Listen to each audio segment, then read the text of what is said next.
Welcome to road to free series. మనకి TS EAMCET 15 days మాత్రం ఉంది అండ్ ఏపీఎంసెట్కి 34 days ఉంది.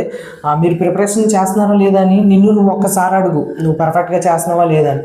అప్పుడు మాత్రం గుర్తుపెట్టుకో, నీ సీట్ నువ్వే కొట్టాలి. ఎవరో వచ్చి కొడతారు, ఎవరో వచ్చి ఏదో చేస్తారు అన్నది మాత్రం దృష్టిలో పెట్టుకోకు, ఓకేనా. మీరు ఇప్పుడు కూడా టార్గెట్ల గురించి ఎన్ని మార్క్స్ గురించి ఇంకా ఆలోచిస్తున్నారంటే అది మీ మిస్టేక్ అవుద్ది. ఇప్పుడే ఏ కాలేజెస్ గురించి ఎన్ని మార్క్స్ గురించి ఇప్పుడు కాలేజ్ ఇచ్చారనుకోండి, రిజల్ట్ గురించి మీకు ఫైనల్ వచ్చే రిజల్ట్ మీరు 4 years మాట్లాడుకుంటారు. సో ఇలా చేశాను అలా చేశానని. సో ఇప్పుడే మీరు కరెక్ట్గా ఫోకస్ చేస్తే మీ రిజల్ట్ మీరు హ్యాపీగా ఉంటారని మంచి కాలేజ్ అన్నది వస్తుంది. సో మీకు ఎలాగో ఐపీ మార్క్స్ అయ్యి వచ్చినాయి కాబట్టి మీరు 600కి మీకు ఎన్ని మార్క్స్ వచ్చినాయో కింద కామెంట్ చేయండి. మీకు 10K బిలోకి మీ టార్గెట్ ఎంత అని నేను కామెంట్ చేస్తాను మీకు. సో ఆ కామెంట్ అన్న చూసిన తర్వాత మీరు నేను కన్ఫ్యూజన్ చూద్దు, ఓన్లీ ఫోకస్ చేయండి మీరు ఎంసెట్కి. ఈరోజు ఏంటంటే కంప్లీట్ ఫిజిక్స్ చాప్టర్స్ వచ్చేసి atoms, nuclear, dual nature, semiconductors and units and dimensions. దీనికి సంబంధించిన వీడియోస్ లింక్స్ అన్నీ కూడా నేను టెలిగ్రామ్ ఛానల్లో పెడతాను.